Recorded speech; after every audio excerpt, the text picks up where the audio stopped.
you wanted the best, you've got the best podcast, the hottest podcast in the world.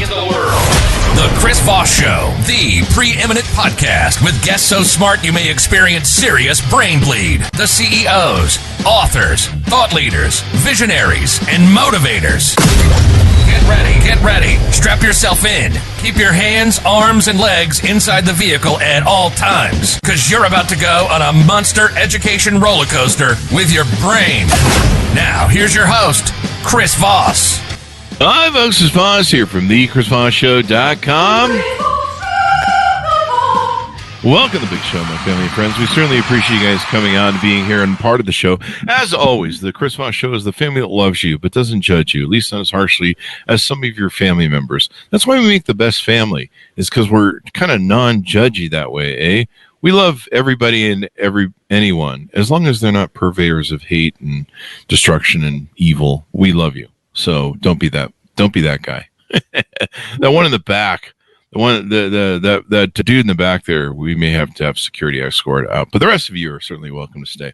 Anyway, guys, we have an amazing guest as always on the show, so we appreciate you guys coming in, tuning in, and supporting our guests. What we do need you to do, we ask a very simple sort of buy-in for our multi-level marketing cult that we've created here at the Chris Voss Show. We just need to refer your family, shows, and relatives to goodreads.com/Chris Voss, LinkedIn.com/Chris Voss, the big LinkedIn newsletter, the 130,000 LinkedIn group, Chris Voss 1 on the Tickety-Talkety, and ChrisVossFacebook.com.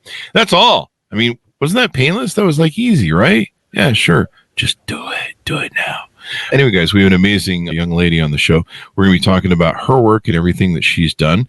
Katherine Friedman joins us on the show. She's a real estate and travel entrepreneur, and she's built companies, and she's going to tell us about her journey, what she's gone through, and some of the wonderful things she does.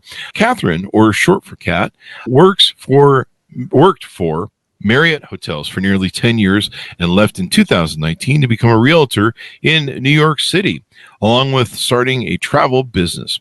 Her entrepreneurial spirit allows her to combine real estate and hospitality under one brand while remaining at the forefront of innovative technologies to help her community grow and market their businesses. In 2019, Habitats by Kat was born, which was a travel agency laying the groundwork for what Kat calls the modern day travel agent. Did I just say cat calls? While also selling real estate under the "you're really hot, babe." That's what construction workers do. While also selling real estate under the same brand. I don't know why I had to explain that joke, but it sounded funny in my head at the time. Shortly after Kat launched her business, she was fortunate enough to have Sam Hayer, her twin sister, team up with her to grow the company and probably confuse most of her clients. Which one are you, the twin? No. In short, Kat and Sam believe that travel influencers, bloggers, and content creators are the future travel agents, in addition to entrepreneurs such as real estate agents. People want multiple revenue streams, and travel is a service and benefit that many entrepreneurs and small business owners can earn passive income through while growing their brand and bottom line. Outside of Kat's leadership responsibility, she handles real estate deals, primarily representing investors looking for guidance in buying, selling, and managing rental vacancies. She also supports select clients looking to buy and sell for primary residence in New York City, and is an expert in explaining the process from start to finish while providing 5-star service with her strong hospitality background. Welcome to the show, Kat. How are you? I'm doing well. Thanks so much for the warm welcome. Thanks for coming. We certainly appreciate it. Now, which is this? Are you sure that we're talking to Kat? We could be talking to Sam, your twin. Yeah, so this is Kat. Sam and I are actually fraternal twins, so we're hard to mix up. Luckily. Oh, really? Oh, so you got that going on. That's always good. I always was kind of jealous of twins. It seems like it's cool if you can make two of you, but I think legally they have laws against there being two of me. So I get one of the stack of ankle bracelets off next week.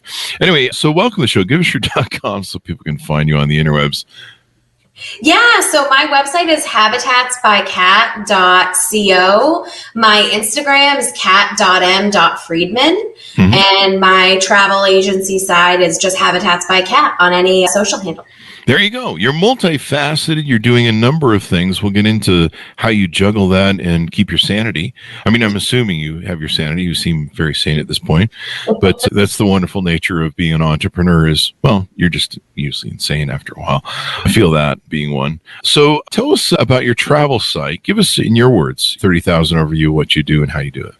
Yeah, so I operate what we call a host agency. I onboard 1099 independent contractors, but I give them a full service platform. So trainings, access to global suppliers, which is hotels, resorts, cruises, vacation properties, tour operators, and really any travel experience you can book as a general consumer, but I give access to all of them as a travel professional so they can build a side hustle, a revenue stream if they're already entrepreneurs to obviously monetize and earn money, planning trips for others, planning trips for themselves, and start making money off of monetizing what they love, which is travel. There you go. And a lot of people do this. Travel is a big thing. You know, I've got one friend who does it at the very high end for people who like spending a lot of money on special travel packages. And people kind of like that because they can get the whole package, right? They can get like the whole inclusive, like the flights and, you know, everything's kind of packaged up where you don't have to sit there and figure it all out, all the math and which flight you got to take and car you got to drive and, you know, how to get to this hotel and stuff. 100% outsourcing it's the way to go. And what's really popular right now is when a travel leader or an enthusiast wants to host a group trip and invite a small group of people to join them. That way it's not just a package. They're adding on a different layer of experience by having it be a small group setting, which is I'm actually hosting a trip to Morocco at the end of this month. There you go. Morocco. That's got to be a fun place to go. Yeah, and I'm excited. We're going off season. I'm an off season style traveler. I don't like being there when everybody wants to go there, so I'm very excited. There you go. So tell us a little bit about your journey. Did you grow up with parents who were entrepreneurial inclined? What made you first get the entrepreneurial bug? Yeah, so my parents owned a sales and marketing company in the houseware industry for many years. It still exists today, so I'm sure that was a huge part of how I ended up being an entrepreneur. Working at Marriott for almost 10 years, I always took on the difficult sales roles, very business development driven. And as I did that for a long period of time, I just really had this itch. I don't know what it was, but I really started to really be motivated to build my own business and to go off on my own. So you had kind of an imprint there, a genealogy or a DNA from your parents, maybe. Yes, and I'm a lot like both my mom and dad. I have both of their characteristics in one. So I definitely get a lot of who I am from them. And I watched them growing a business while they were raising me. So I was surrounded by that. So it certainly impacted my life. There you go. I mean, some people have that same sort of influence and just hope they're adopted, but like me, where I'm like, I'm not sure I'm like these people at all. Maybe I'm adopted. So, but it was good that you had that sort of DNA and influence. You know, a lot of people don't grow up with that journey where they grow up in an entrepreneur life. When I started my first company, I didn't even really know I was an entrepreneur. I thought I was just trying to make a buck and survive. Yeah. And like, I don't think I ever really was like, I am an entrepreneur. You know, nowadays it's, everyone talks about it. It's very common. I think after a few months when I became successful, then I was like, I own a business and I'm still an idiot, because I had to learn a few things. But that's the fun of being a business. You always have to be learning. So you get into real estate first, correct? Yeah, so I got my real estate license a year before I left Marriott. I was very nervous to leave my salary and everything that I knew at Marriott. So I did real estate as a side hustle from 2018 to 2019. And so it was you were trepidatious about making the leap into the unknown. I was living in New York City. I didn't have the best apartment. I was single and I wanted to make sure I could obviously, keep the roof over my head and, survive, pay all my bills and also enjoy real estate. So it helped me kind of get my feet wet to make sure it was the right decision. There you go.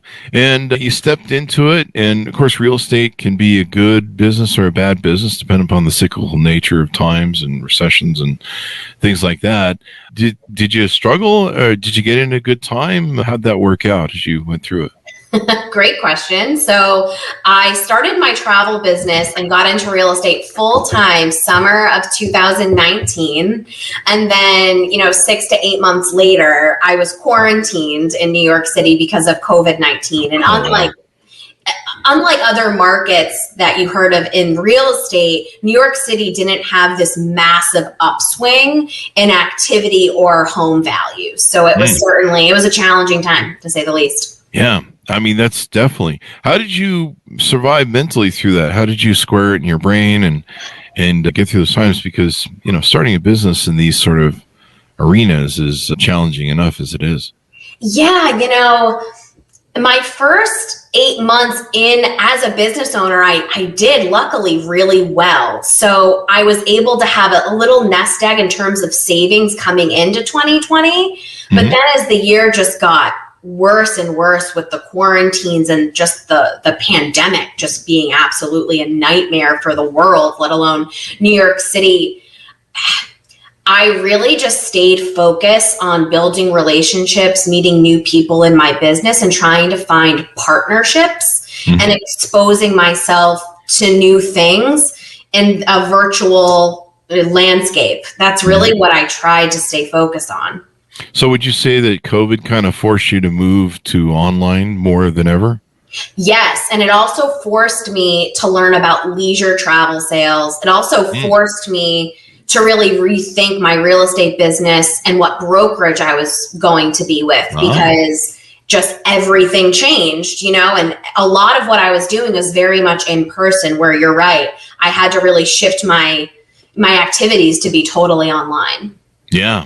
It made a difference for a lot of companies. I mean, there was so many restaurants, it really affected restaurants and small businesses that were, local traffic, walk-in traffic, people coming into the shop or store or restaurant, suddenly that was gone. And they had to have a way to get online, communicate with their people. They never built a list of customers they could reach out to and say, hey, we're still open during these hours. Hey, you get delivery, or you can call us. It really caught a lot of people basically with their pants down.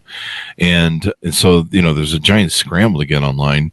Now, as you're doing your real estate journey, where in these years did you start the travel business? I started the travel business when I left Marriott. So that summer of 2019. So you did both kind of at the same time? Yes, I did both at the same time. And my vision was to offer different clients in New York City, travel and relocation services. So to remain very corporate, because that was similar. That was my wheelhouse at Marriott. But then COVID definitely made me rethink that strategy. That was my initial idea, though. So kind of complementary to what you're doing in real estate, where you could maybe mix and match clients and help them, buy and then transition or travel or et cetera, et cetera. Yeah. And, a lot of real estate agents are now tapping into this concierge style service. Agents have a lot of competition. So a lot of brokers are trying to help agents scale their business in new ways. And I saw that happening a couple of years ago. So that's what I was tapping into, that I still help other entrepreneurs tap into today.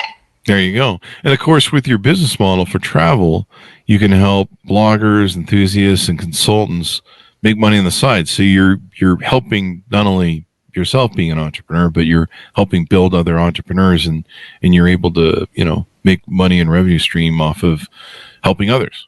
Yeah, exactly. And we really have some great products for anybody who's trying to monetize content online, like global hotel booking engines, where they can earn commissions off of their link, but they're much more competitive commissions when compared to a traditional affiliate model. So we've been able to grow, our offering as well. I like this idea. Maybe I should join up and we can do the Chris Voss Show podcast cruise. Ooh, I like that idea. The cruise has a nice ring to it. I'm feeling like Virgin Voyages would be into that. Yeah, people can just come and I'll just do the podcast on the cruise, which We'll have to get some good internet for that. I think they have that now. Absolutely. Yeah. People can just hang out with me and discover that I smell bad. There you go. He doesn't shower often.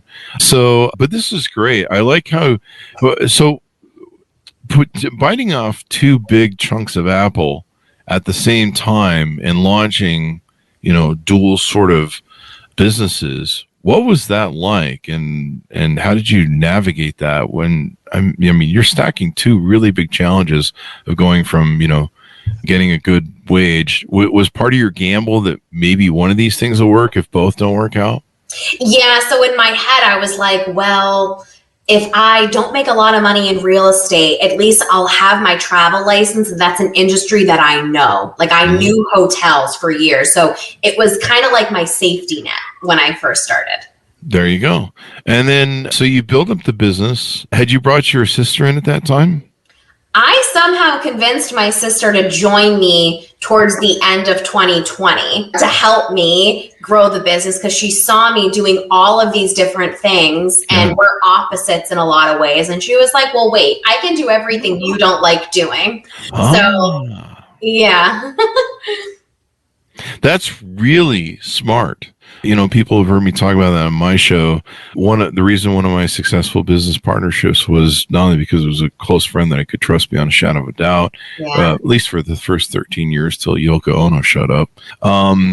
His Yoko Ono, but I could be the CEO, I could be the leader, I could be the visionary, I could be the creationist person that I am, but I don't do redundancy well. I don't do redundant tasks well. Yeah. It's a wonder I can show up for the podcast every day. No, I'm just kidding. I love this. But, redundant tasks that are like accounting or, just over and over again, data entry, that just makes me turn into a bowl of mush brain-wise. And so he could do that really well. But if you asked him to come up with any ideas, you handed him a yellow pad and be like, come up with some ideas, you'd have nothing. There was nothing there. And so I could be the creative CEO, visionary genius, and he could be the guy who would do the redundant parts of the stuff that I would create. And it was a great team. So I can see how that works really well. And they say that you should do that with your team as an entrepreneur. Try and surround yourself with people that aren't the same as you, but are a complement to the challenges that you have or things you aren't good at.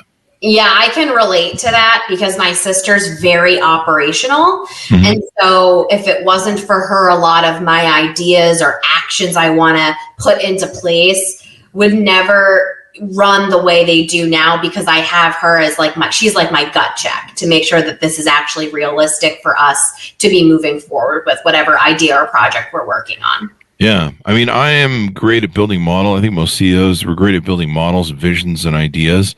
And, we can kind of come up with a rudimentary widget and be like, hey, I think this will work. And we can tinker with it and kind of get it to roll a little bit. But, we need somebody to run the widget every day. And that's not our wheelhouse. Otherwise, we'd be working for someone else, or we'd be down the line of the tier of management in a corporation. And so, you've got to focus on your strengths. And that's really important for a lot of entrepreneurs to recognize, know what your strengths are and know what your strengths are. And a lot of entrepreneurs make the mistake of trying to wear all the hats, do everything, not delegate. And it sounds like you recognize that you needed to do that delegation, or probably found out that the benefit of it, because once again, people just try and do everything. And as an entrepreneur, you try and do everything because you kind of have to do it at the beginning. Yeah. But you can't keep doing it in scale. 100%. And I really learned that in 2020, navigating these two businesses that were basically locked down in Manhattan in 2020 was like a master's degree in itself. I learned so much during that time, even though it was so challenging. And as I got towards the end of that year, I finally started to feel out messaging that worked. Because when I first started, people didn't get it. They were like, real estate and travel, what are you doing? Mm-hmm. And I really had to refine my pitch and how they actually come together in many ways. And so when I joined up with my sister, it was the perfect timing because I knew what I needed and I had direction heading into 2021. There you go. And she probably helps, keeping you grounded, maybe. Yeah. Oh, for sure. I mean, everything. I work for her.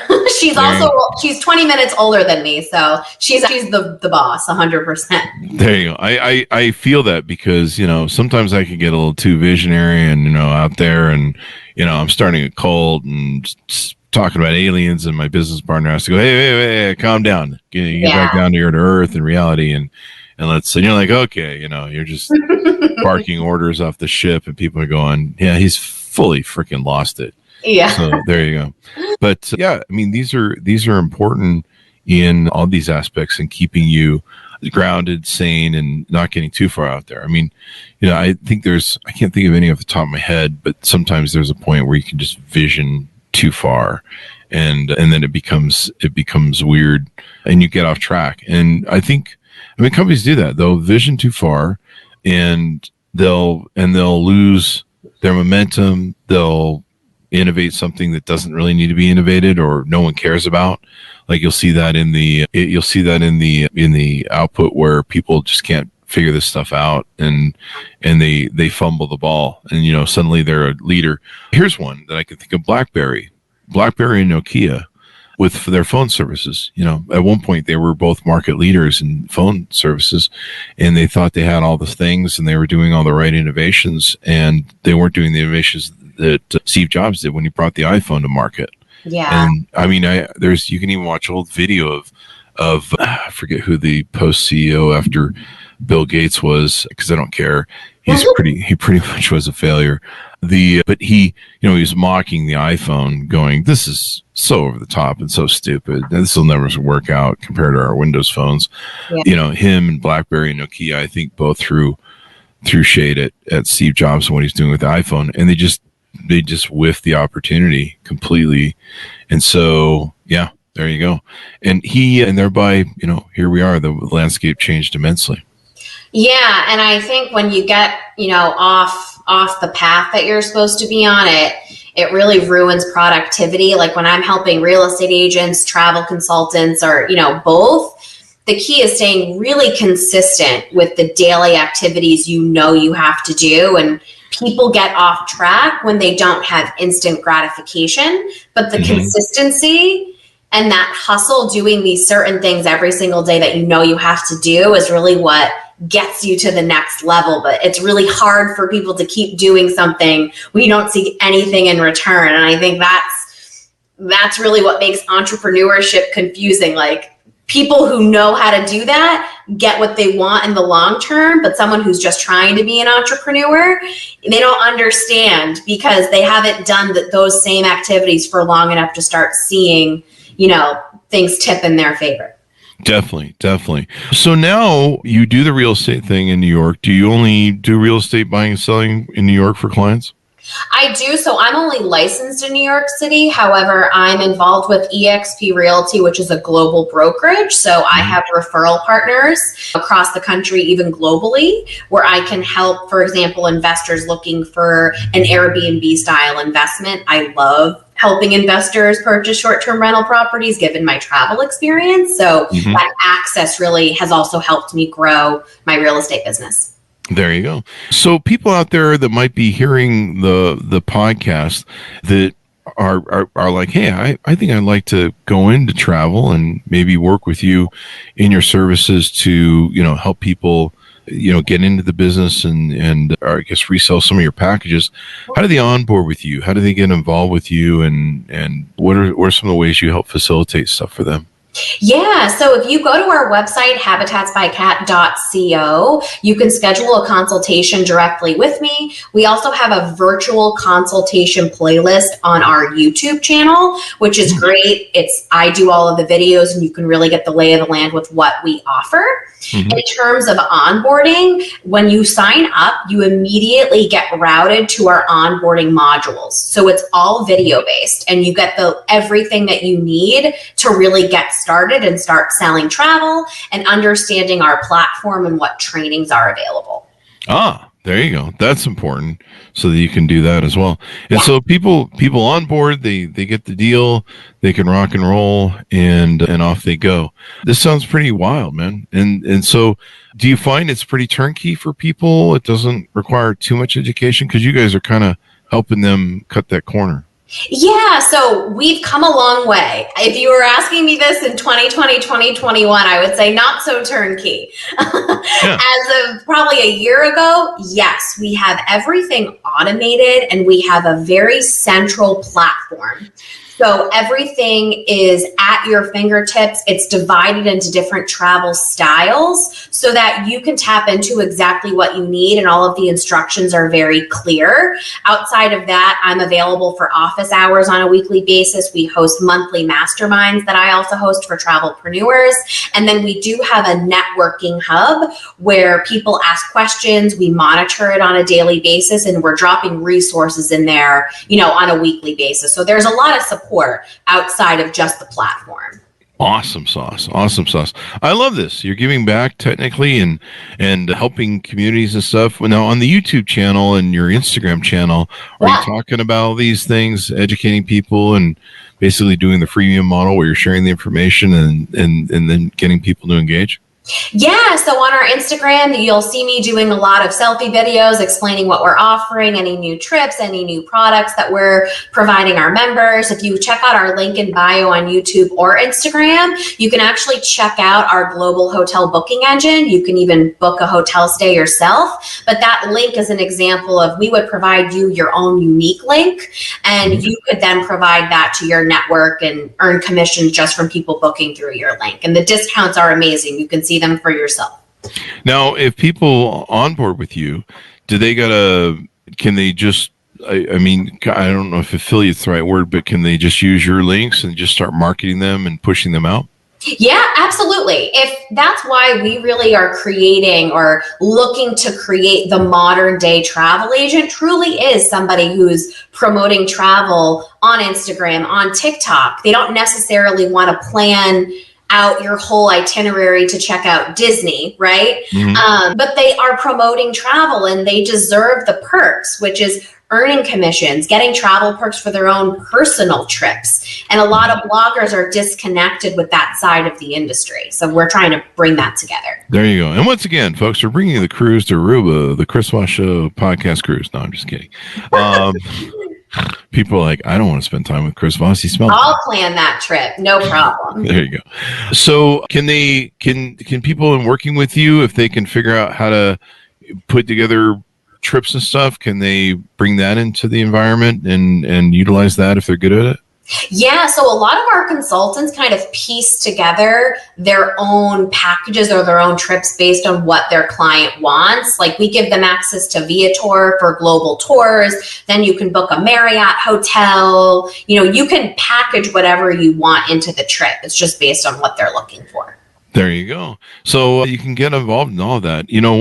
I have a best friend that does this, as I mentioned before, and she travels. One of the benefits is kind of the same as when we have authors on the shows.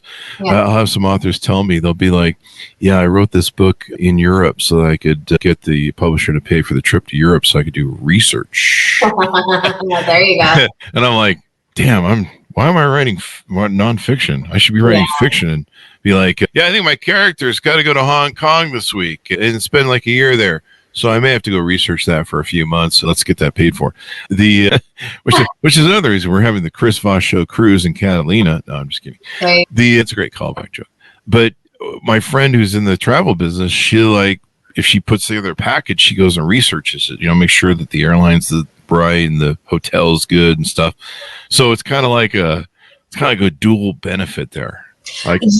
Yeah. And I mean, if you start driving revenue to, let's say, a hotel chain, to a booking channel, to a cruise line, you're going to be rewarded for that. They're going to want to offer you a free night. They're going to want to work with you more. They're going to give you perks and different promotions that won't be available to just anybody. So I think even tracking, what kind of travel you're promoting is just so important, because if you don't even have what you've accomplished, what you're promoting out there in terms of, room nights, reservations, then you can't really grow from it.